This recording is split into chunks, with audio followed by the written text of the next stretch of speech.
नमस्कार दोस्तों, मैं सलाउद्दीन अबे रोशन राहे के इस नए अंक में आपका स्वागत करता हूं। दोस्तों, आज हम हाजिर हैं एक सवाल के जवाब को लेकर जो पूछा है चंद्रकला गुप्ता जी ने।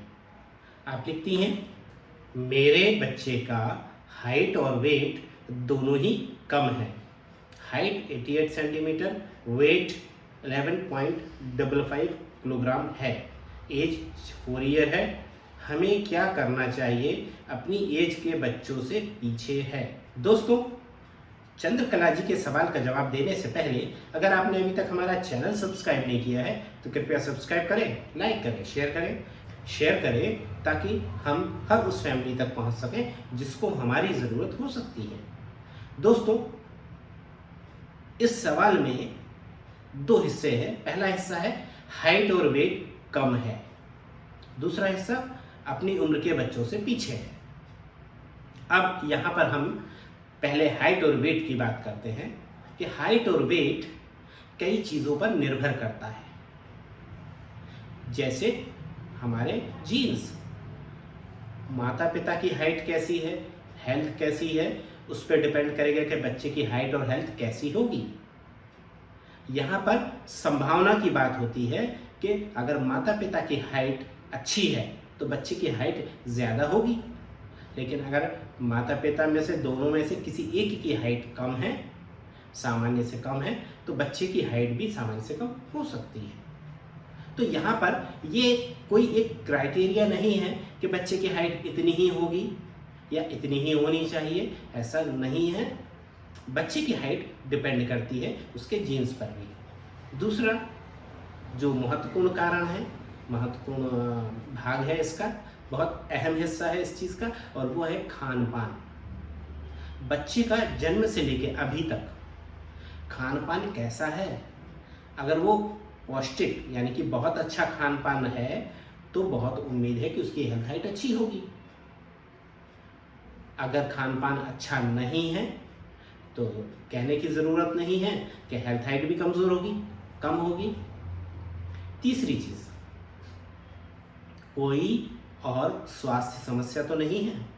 बहुत से बच्चों को ड्यू टू बिहेवियर या ड्यू टू सेंसरी इशू खाने पीने में दिक्कत होती है।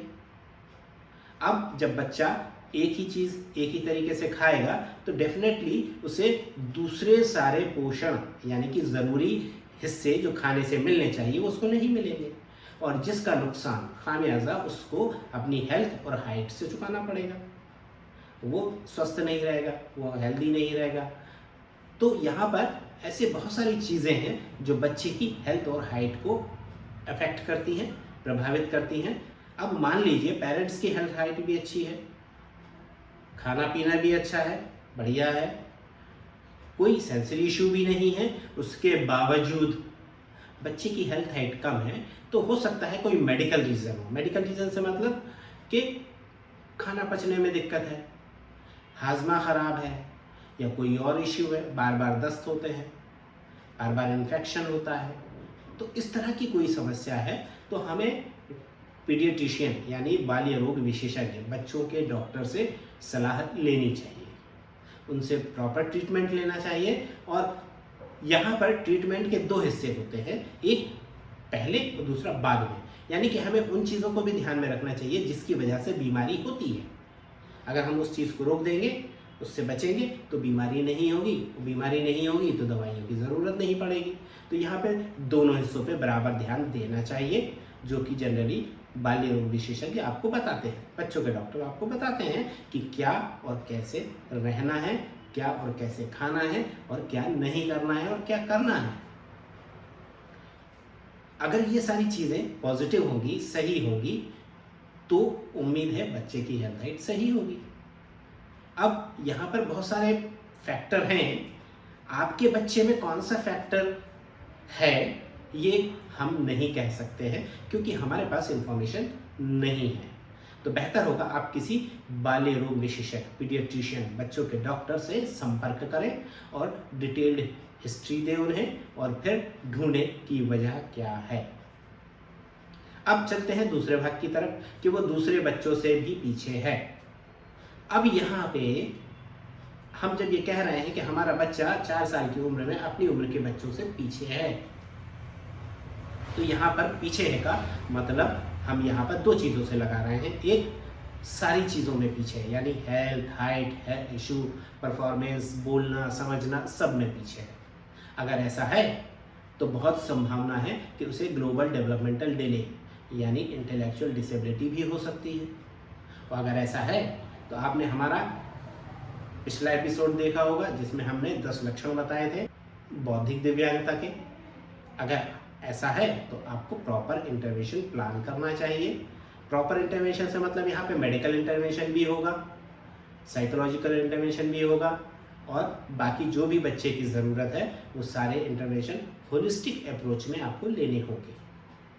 अब बात आती है कि मान लीजिए हेल्थ हाइट सही है, हेल्थ इशू नहीं है, बीमारी नहीं है, तो भी बच्चों से पीछे है, तो यहाँ पर भी संभावना है कि बच्चे को कोई डेवलपमेंटल इशू हो सकता है। और अगर बच्चे को कोई डेवलपमेंटल इशू है, विकासात्मक दोष है, तो सबसे बेहतर होगा कि आप किसी बाल मनोवैज्ञानिक या डेवलपमेंटल पीडियाट्रिशियन या पीडियाट्रिशियन को दिखाएं।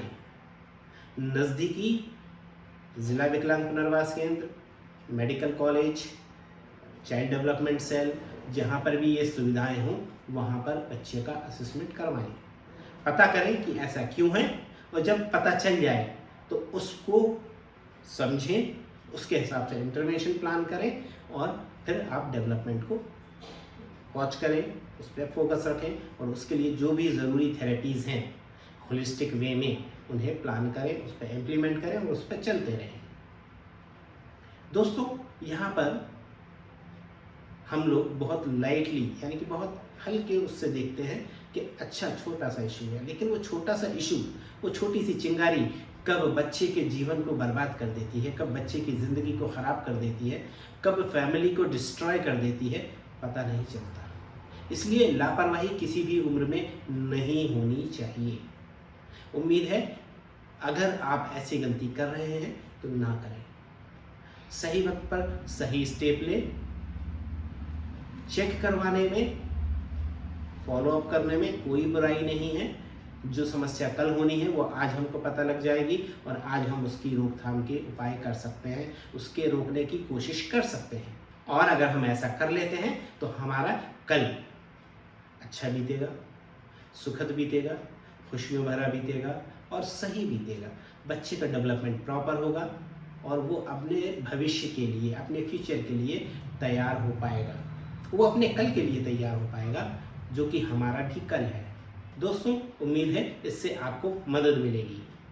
अगर आपने अभी तक हमारा चैनल सब्सक्राइब नहीं किया है तो कृपया सब्सक्राइब करें, लाइक करें, शेयर करें ताकि हम हर उस फैमिली तक पहुंच सकें जिसको हमारी ज़रूरत हो सकती है। आप देखते रहिए रोशन राहें। मुझे दीजिए इजाज़त। नमस्कार, जय हिंद।